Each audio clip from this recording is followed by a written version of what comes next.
German. There you go. Today we're going to begin with idioms. People call me an idiot. So I thought idioms. And an example of an idiom, an idiot saying an idiom, would be great elect. It doesn't mean what the words say. The first idiom, and please feel free to run with it. Tell me what it means, what a story about yourself, or something that makes no sense. I don't care. First idiom is spill the beans. Toastmaster Lonnie Fowler.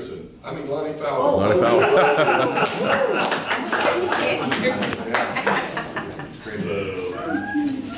Good morning, Toastmasters. Good morning.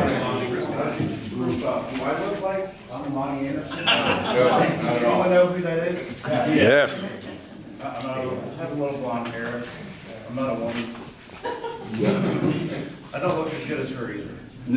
So you spilled the beans there. First off, and I don't even like to eat beans, to be honest with you. I'm not from Texas, so. Green beans I can handle. Anyway, before I spill the beans, thank you.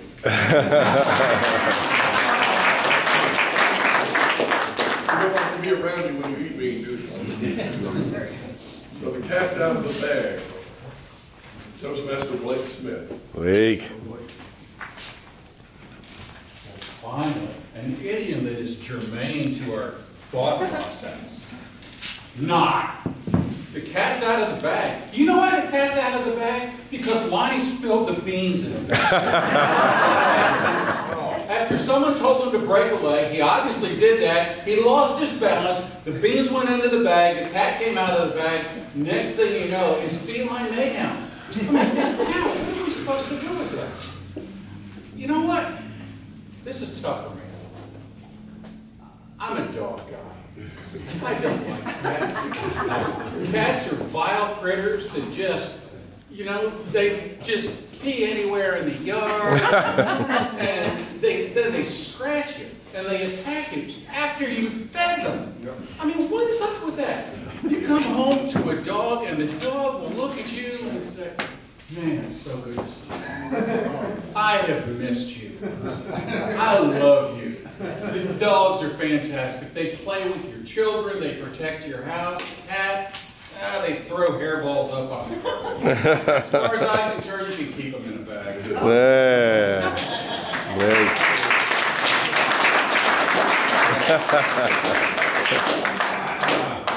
Next idiom, Dutch treat. Toastmaster Morris McNitt. Morris. Dutch treat. Dutch treat? Dutch treat, yeah, it's like a cigar.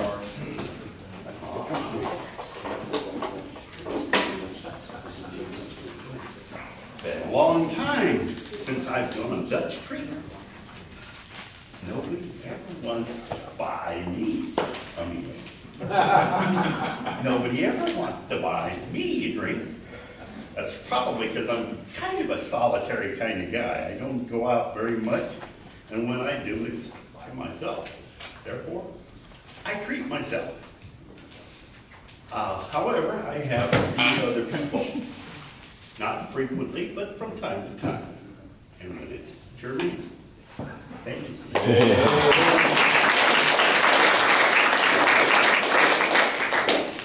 Cold turkey. Toastmaster Tim Reedy. Hello. Good morning, everybody. Morning. Sorry to start the day like that. Would you agree? Yes. Okay. Audience participation by the way. Cold turkey. I can't tell you how many times I've stepped up to the lectern not knowing I was speaking somewhere, and I've got to go cold turkey. I've got to jump out right from that spot. Luckily, because I've been a part of this organization for 27 years, that's not hard. And people are amazed that you can just take any subject and go with it. But isn't that true? We've been here long enough, we can do that. As I'm doing right now. So cold turkey is, don't be afraid of it. Just go in there. There's no failure, and you got to take the journey anyway. Mr.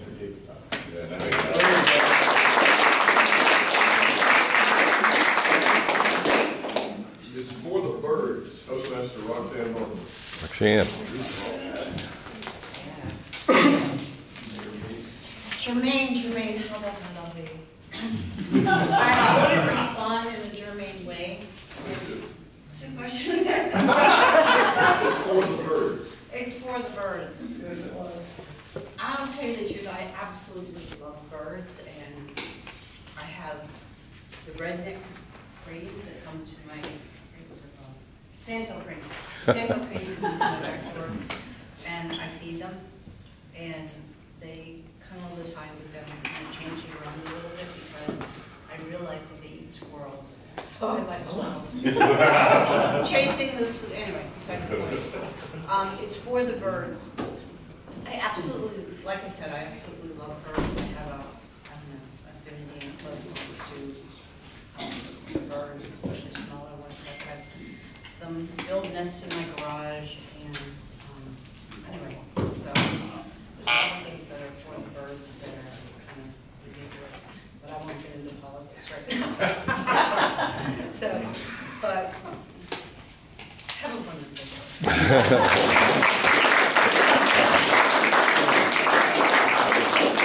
Redneck cranes only congregate around trailer parks. But seriously. Okay. When you're behind the 8 ball, Toastmaster Charles Huckabee. Charles. All right.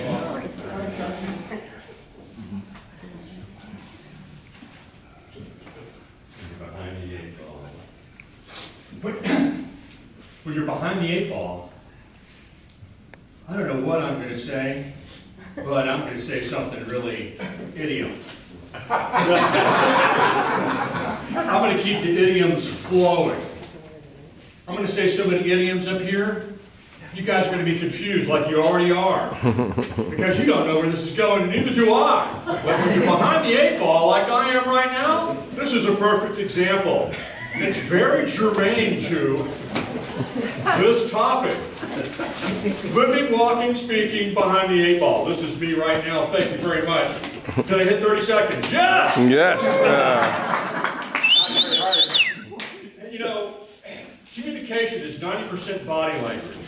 Maybe I ought to just stand up here and say nothing and walk around and make eye contact with everybody, and I can win a trophy. What do you think?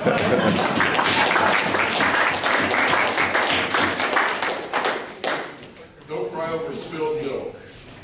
Toastmaster James Reno. James. All right, you guys. Don't cry over spilled milk.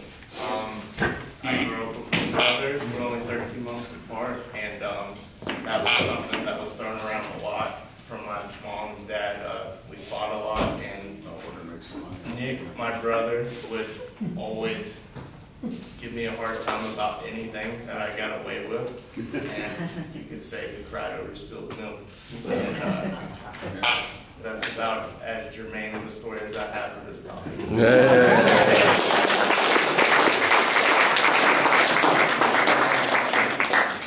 Let's table that item. Since our friend Herb Weiss is not here, Tom Weiss. All right. Thank you, Mr. Tabletopics Master. Let's say not germane to your topic, and we'll just table your topic, and we'll bring up a couple other things. Cold turkey. That's what the person who's late for Thanksgiving gets, cold turkey. You know what the cannibal gets for dinner? The cold shoulder. Oh. And the cat is indeed out of the bag, Blake. Dogs are better. And it can be proven empirically through data that dogs are in fact better. And you know how to do this? You know how you do prove that dogs are better? Because this is all you have to do. You have a closet with a lock on it in your house. Into that closet, put your wife, put your girlfriend, and put your mother in there. And put a dog. Go away for the weekend. Come back, open the door. Which one is happiest to see you?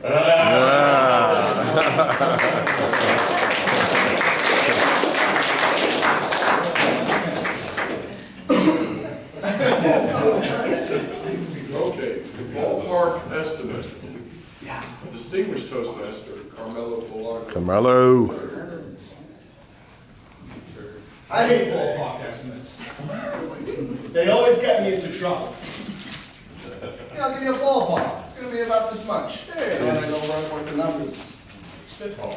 All right, spitball. I've never heard that term. Is that a financial? I'm just spitball. One time I spitball. We were at a pizzeria with my mother. I just got divorced from my father. And we're at a pizzeria. My mother got her first paycheck at her job. She took us out. And what did we do? We played spitball. We took spitballs from the drawers, you know, spitballs. I got one in my brother's ear. Yeah, that was not a good night for him. I had to do surgery with a little tweezer. With all his ear hair. It was great. Ballpark figure. You know, these are great tabletopics. Okay? I love them. Cats out of the bag. I disagree with Blake. I have a cat named Mish. He's my Mish bomb. I come in the house. He comes right to me. He cuddles with me. He's like a dog. But the best tabletop today is cold turkey. Why? That's a Beatles song. Cold turkey. That's got me.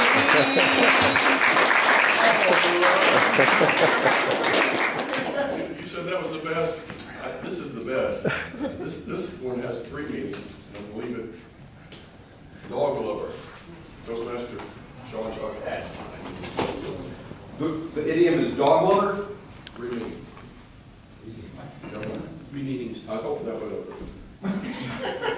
Well, I'm with you on Blake's comment about dogs. I love dogs.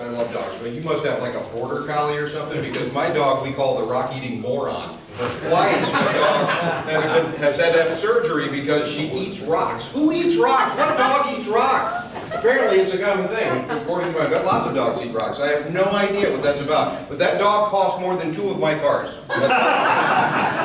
Idioms are fantastic, and I'm sitting here thinking the whole time, there's got to be people at a certain age in this room and under who are going, what are they talking about? Because if you're our age, if you're my age, 50s or older, you were raised with idioms. Your parents always used them, grandparents always used them. If you're younger than that, you're going, I have no idea what these old people are talking about. Damn boomers. So, love the idioms. Thank you very much. Had a great time. All right.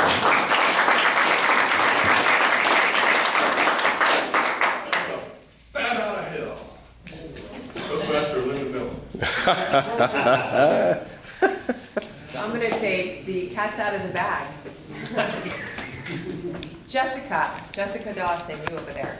So Jessica was at my house one night. We were going over her speech, and I showed her the side of my home for whatever reason, and she said, wow, Linda, do you have a cat? And I said, no, I have a dog. Here's my dog, Stella. But she said, there's something around here that smells like it's basically utilizing its territory. And everybody knows what that means.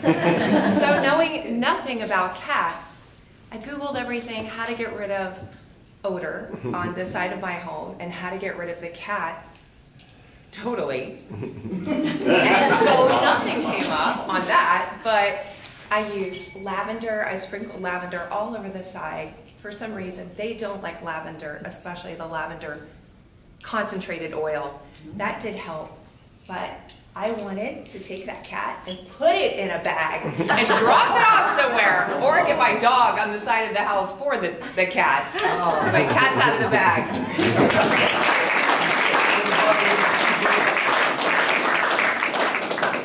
Like a bat out of hell. I know. Toastmaster Bridget Hopkins. Bridget. Idiom. It doesn't mean what it literally says. Yeah. Good morning, Toastmasters. Good morning. So, what Sean said, I'm young, so all these idioms, I'm like, what does this even mean? Some of them I know, some of them I don't know. So I'm just like, oh, yeah, so, bat out of hell, a bat. It's out of hell. What are you going to do? Do you think the devil's something up? It could be your best friend, it could be a stranger. Bat out of hell. What am I supposed to say about that? Just an actual bat? I don't know.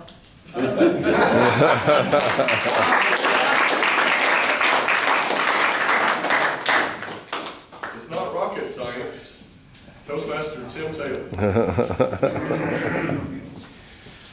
You know, the difference between cats and dogs is actually not rocket science. People think that cats are smarter, right? Because cats are cool. When you come in the door, they're laying over in the corner. They want you to come give them attention. They don't come give you attention. They want you to give them attention. And then later that evening, while you're working on your homework or something like that, they walk up and then they lay down right on top of it, right in front of you. Yeah, they do that. They will get your attention one way or another. But I don't like cats. And I will tell you why. Because I got a call one day. My wife went to visit my son up in New York City. This is totally a true story. And she calls me, and she's crying so hard that she can't even breathe. I mean, it's like, the cat. And I was like, what happened? She had a little bag of Advil in a baggie sitting beside the bed. Advil tastes sweet to cats, but it's also completely toxic. The cat tore it open, ate all of the Advil. When she woke up, the cat was foaming at the mouth. This is not my son's cat. This is my son's girlfriend's cat.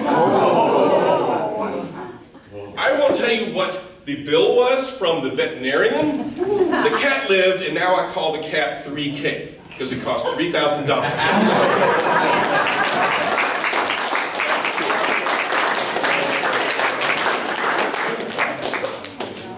Put up your dues. Toastmasters, Tower Street. Good morning, Toastmasters Good morning. and their guests. Good morning. I'm trying to stay germane with the topic.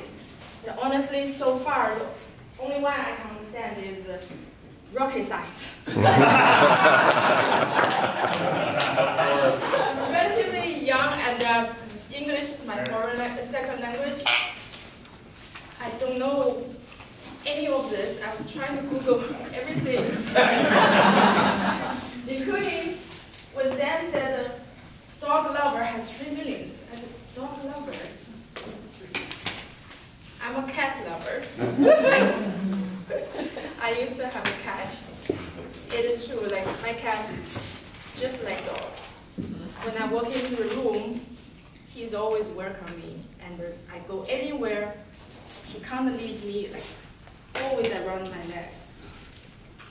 I never had a dog because I was chased by a dog when I was a child, so I was traumatized. Maybe one day I will have a dog if my kids really beg me to have it.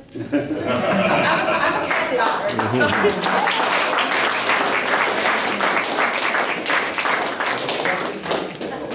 That's the way the cookie crumbles. Toastmasters, Johnny.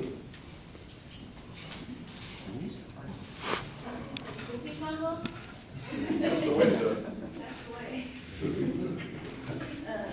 My daughter was, hopefully I can get a Romaine answer. My daughter used to join the Girl Scout, and now it is February. February is the season for Girl Scout cookies. It was my task to sell the Girl Scout cookies because my daughter was only about 9 years old. So whenever I meet my friends, I will ask them, "Do you want a Girl Scout cookies?" So my friends, in February, my friends dare to visit my house because I have a big pile of Girl Scout cookies. Every friend who comes to my house, I will sell them to them. And also, like my daughter goes to Chinese school, and I will bring a big bag of Girl Scout cookies to the school and ask everybody to buy it. And we have a very successful month. I sold like a few hundreds of dollars Girl Scout cookies. Thank you.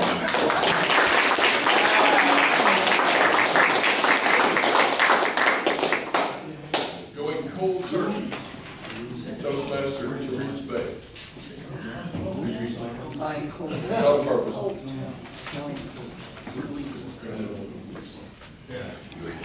Cold turkey. Cold turkey. You know, the best part of having English as your third language, you ask questions about everything. What does it mean? What does it mean? What does this mean?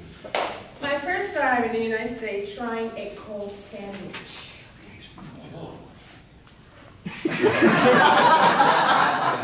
Let's just and it was not germane to put yellow mustard in it. I agree. I took a deep breath. I held that thing for as long as I could. Ended up spitting it and left to the restaurant and never went back.